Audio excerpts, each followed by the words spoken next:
Chapter 3. The Miraculous Transformation of Julian Mantle. I was astonished by the new and improved Julian Mantle. How could someone who looked like a tired old man only a few short years ago now look so vibrant and alive? I wondered in silent disbelief. Was it some magical drug that had allowed him to drink from the fountain of youth? What was the cause of this extraordinary reversal?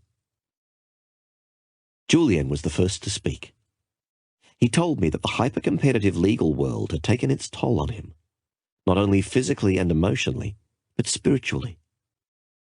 The fast pace and endless demands had worn him out and run him down. He admitted that his body had fallen apart and that his mind had lost its luster.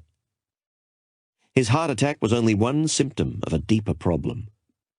The constant pressure and exhausting schedule of a world-class trial lawyer had also broken his most important and perhaps most human endowment, his spirit. When given the ultimatum by his doctor, either to give up the law or give up his life, he said he saw a golden opportunity to rekindle the inner fire he had known when he was younger, a fire that had been extinguished as the law became less a pleasure and more a business. Julian grew visibly excited as he recounted how he sold all his material possessions and headed for India, a land whose ancient culture and mystical traditions had always fascinated him. He travelled from tiny village to tiny village, sometimes by foot, sometimes by train, learning new customs, seeing the timeless sights, and growing to love the Indian people, who radiated warmth, kindness, and a refreshing perspective on the true meaning of life. Even those who had very little opened their homes and their hearts to this weary visitor from the West. As the days melted into weeks within this enchanting environment, Julian slowly began to feel alive and whole again, perhaps for the first time since he was a child. His natural curiosity and creative spark steadily returned, along with his enthusiasm and his energy for living. He started to feel more joyful and peaceful, and he began to laugh again. Although he embraced every moment of his time in this exotic land, Julian told me that his journey to India was more than a simple vacation to ease an overworked mind. He described his time in this faraway land as a personal odyssey of the self. He confided that he was determined to find out who he really was and what his life was all about before it was too late. To do this, his first priority was to connect to that culture's vast pool of ancient wisdom on living a more rewarding, fulfilling, and enlightened life. I don't mean to sound too off the wall, John, but it was like I had received a command from within, an inner instruction telling me that I was to begin a spiritual voyage to rekindle the spark that I had lost, said Julian. It was a tremendously liberating time for me. The more he explored, the more he heard of Indian monks who had lived beyond the age of 100, monks who, despite their advanced years, maintained youthful, energetic, and vital lives. The more he travelled, the more he learned of ageless yogis who had mastered the art of mind control and spiritual awakening. And the more he saw, the more he longed to understand the dynamics behind these miracles of human nature, hoping to apply their philosophies to his own life. During the early stages of his journey, Julian sought out many well-known and highly respected teachers.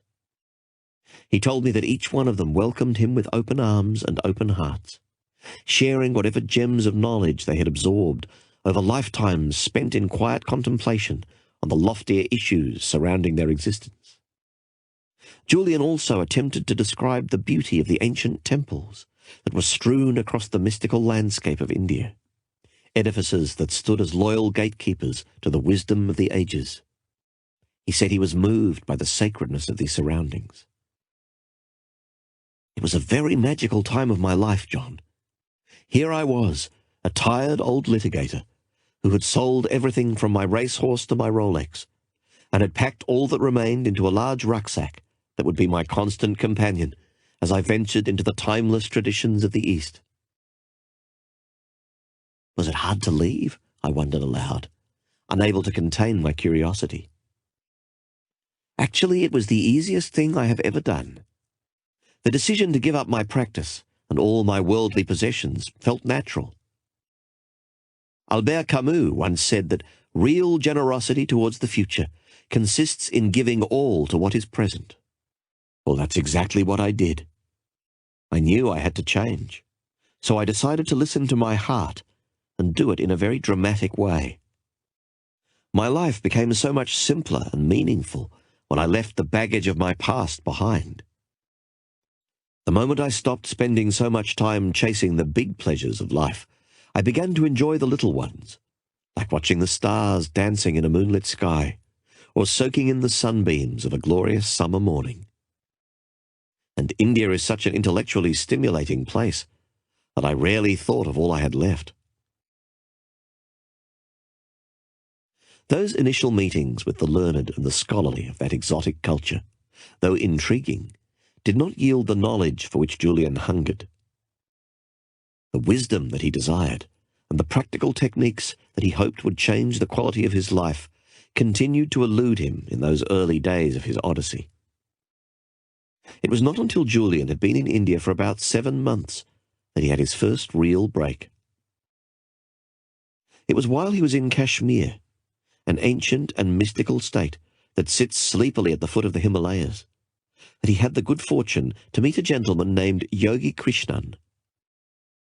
This slight man with a clean-shaven head had also been a lawyer in his previous incarnation, as he often joked with a toothy grin. Fed up with the hectic pace that personifies modern New Delhi, he too gave up his material possessions and retreated to a world of greater simplicity. Becoming a caretaker of the village temple, Krishnan said that he had come to know himself and his purpose in the larger scheme of life. I was tired of living my life like one long air raid drill.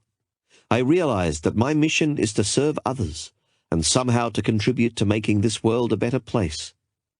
Now I live to give, he told Julian.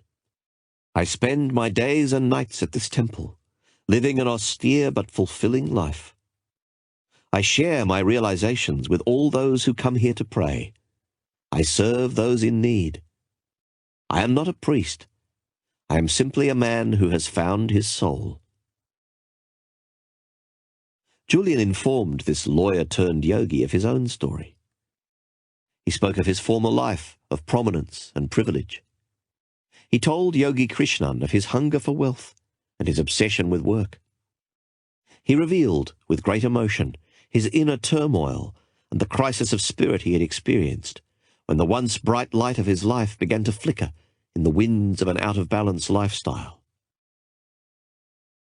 I too have walked this path, my friend. I too have felt the pain you have felt. Yet I have learned that everything happens for a reason, offered Yogi Krishnan sympathetically. Every event has a purpose, and every setback its lesson. I have realized that failure, whether of the personal, professional, or even spiritual kind, is essential to personal expansion. It brings inner growth and a whole host of psychic rewards. Never regret your past. Rather, embrace it as the teacher that it is. On hearing these words, Julian told me that he felt great exultation. Perhaps in Yogi Krishnan he had found the mentor he was searching for. Who better than another former hotshot lawyer, who, through his own spiritual odyssey, had found a better way of living to teach him the secrets of creating a life of more balance, enchantment, and delight. I need your help, Krishnan.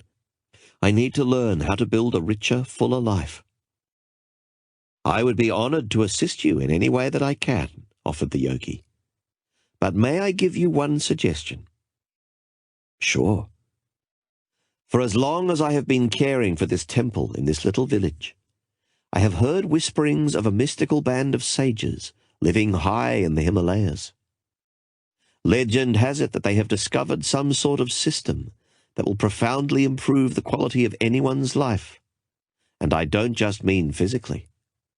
It is supposed to be a holistic, integrated set of ageless principles and timeless techniques to liberate the potential of the mind, body, and soul. Julian was fascinated. This seemed perfect. Just exactly where do these monks live?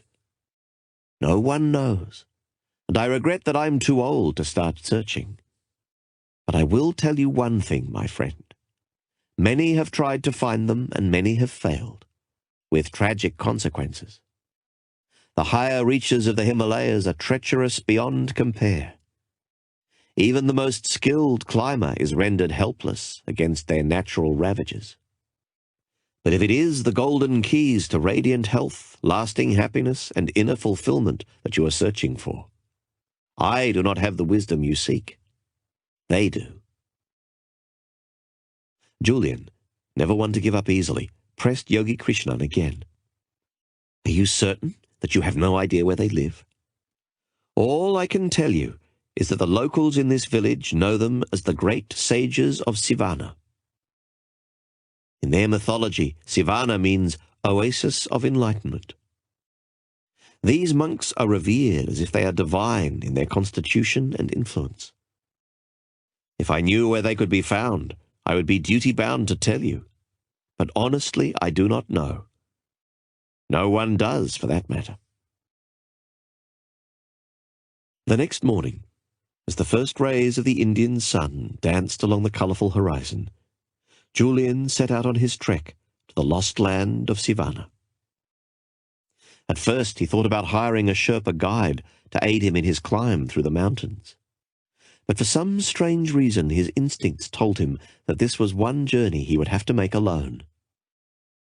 So instead, for perhaps the first time in his life, he shed the shackles of reason and placed his trust in his intuition. He felt he would be safe. He somehow knew he would find what he was looking for. So, with missionary zeal, he started to climb. The first few days were easy. Sometimes he would catch up to one of the cheerful citizens of the village below, who happened to be walking on one of the footpaths, perhaps searching for just the right piece of wood for a carving, or seeking the sanctuary that this surreal place offered to all those who dared to venture this high into the heavens. At other times he hiked alone, using this time to silently reflect on where he had been in his life, and where he was now headed. It didn't take long before the village below was nothing more than a tiny speck on this marvellous canvas of natural splendour. The majesty of the snow-capped peaks of the Himalayas made his heart beat faster, and for one long moment took his breath away. He felt a oneness with his surroundings, a kind of kinship that two old friends might enjoy, after many years spent listening to each other's innermost thoughts and laughing at each other's jokes. The fresh mountain air cleared his mind and energized his spirit. Having travelled the world many times over, Julian had thought he had seen it all. But he had never seen beauty like this. The wonders of which he drank at that magical time were an exquisite tribute to the symphony of nature. At once he felt joyous, exhilarated, and carefree. It was here, high above the humanity below, that Julian slowly ventured out of the cocoon of the ordinary and began to explore the realm of the extraordinary. "I still remember the words that were going through my mind up there," said Julian. "I thought that ultimately life is all about choices. One's destiny unfolds according to the choices one makes, and I felt certain that the choice I had made was the right one. I knew my life would never be the same, and that something marvellous, maybe even miraculous, was about to happen to me. It was an amazing awakening."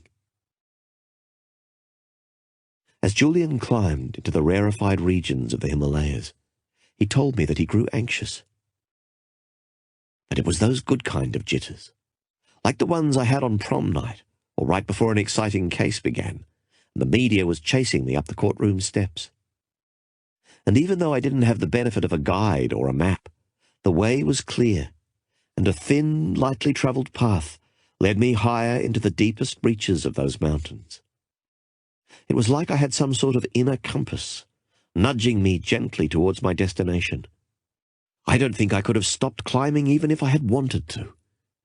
Julian was excited, his words spilling out like a gushing mountain stream after the rains. As he travelled for 2 more days along the route that he prayed would take him to Sivana, Julian's thoughts wandered back to his former life. Though he felt entirely liberated from the stress and strain that personified his former world, he did wonder whether he could really spend the rest of his days without the intellectual challenge that the legal profession had offered him since he left Harvard Law School.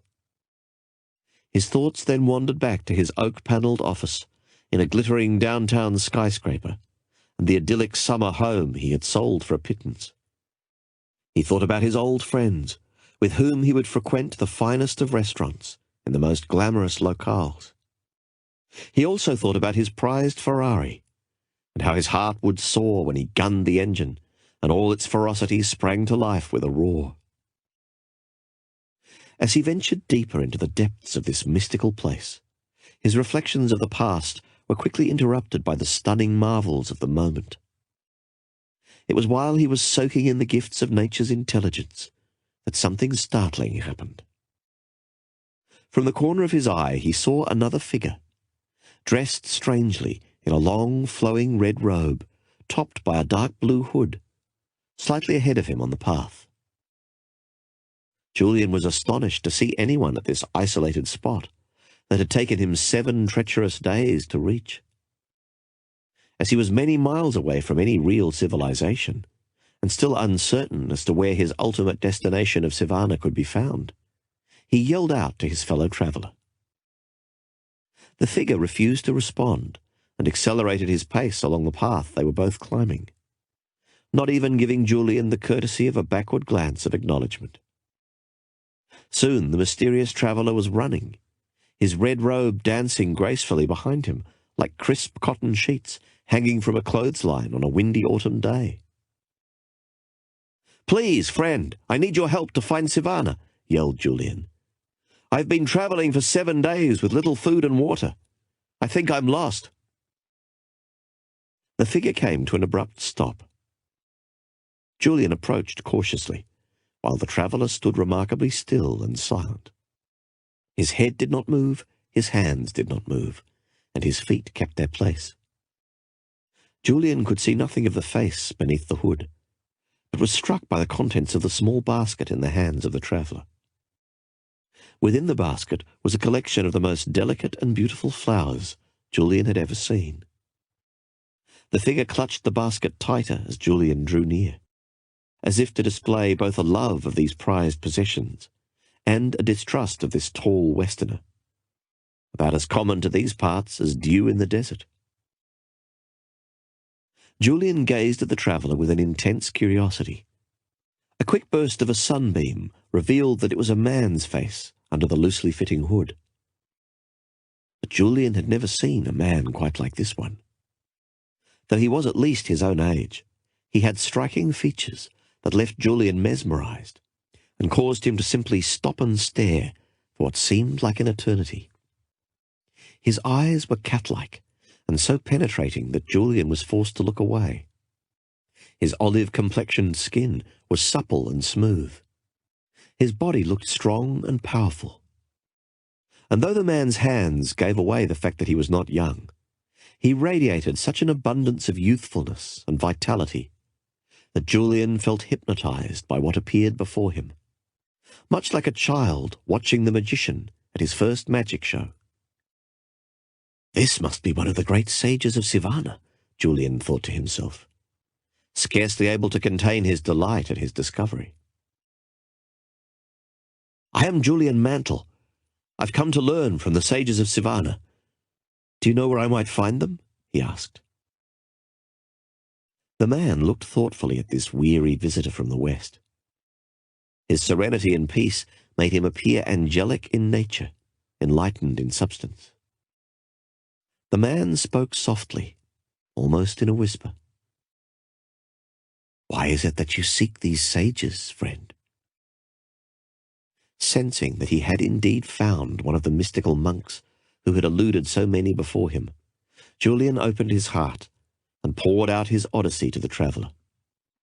He spoke of his former life and of the crisis of spirit he had struggled with, how he had traded his health and his energy for the fleeting rewards that his law practice brought him. He spoke of how he had traded the riches of his soul for a fat bank account and the illusory gratification of his live fast, die young lifestyle. And he told him of his travels in mystical India and of his meeting with Yogi Krishnan, a former trial lawyer from New Delhi, who had also given up his former life in the hope of finding inner harmony and lasting peace. The traveller remained silent and still. It was not until Julian spoke of his burning, almost obsessive desire to acquire the ancient principles of enlightened living that the man spoke again. Placing an arm on Julian's shoulder, the man said gently, "If you truly have a heartfelt desire to learn the wisdom of a better way, then it is my duty to help you. I am indeed one of those sages that you have come so far in search of. You are the first person to find us in many years. Congratulations. I admire your tenacity. You must have been quite a lawyer," he offered. He paused, as if he was a little uncertain of what to do next, and then went on. "If you like, you may come with me as my guest to our temple. It rests in a hidden part of this mountain region, still many hours away from here. My brothers and sisters will welcome you with open arms. We will work together to teach you the ancient principles and strategies that our ancestors have passed down through the ages. Before I take you into our private world and share our collected knowledge for filling your life with more joy, strength, and purpose, I must request one promise from you," said the sage. "Upon learning these timeless truths, you must return to your homeland in the West and share this wisdom with all those who need to hear it. Though we are isolated here in these magical mountains, we are aware of the turmoil your world is in. Good people are losing their way. You must give them the hope that they deserve. More importantly, you must give them the tools to fulfill their dreams. This is all I ask." Julian instantly accepted the sage's terms and promised that he would carry their precious message to the West. As the two men moved still higher up the mountain path to the lost village of Sibana, the Indian sun started to set, a fiery red circle slipping into a soft, magical slumber after a long and weary day. Julian told me he has never forgotten the majesty of that moment, walking with an ageless Indian monk for whom he somehow felt a brotherly love, travelling to a place he had longed to find, with all its wonders and many mysteries. "This was definitely the most memorable moment of my life," he confided in me. Julian had always believed that life came down to a few key moments. This was one of them.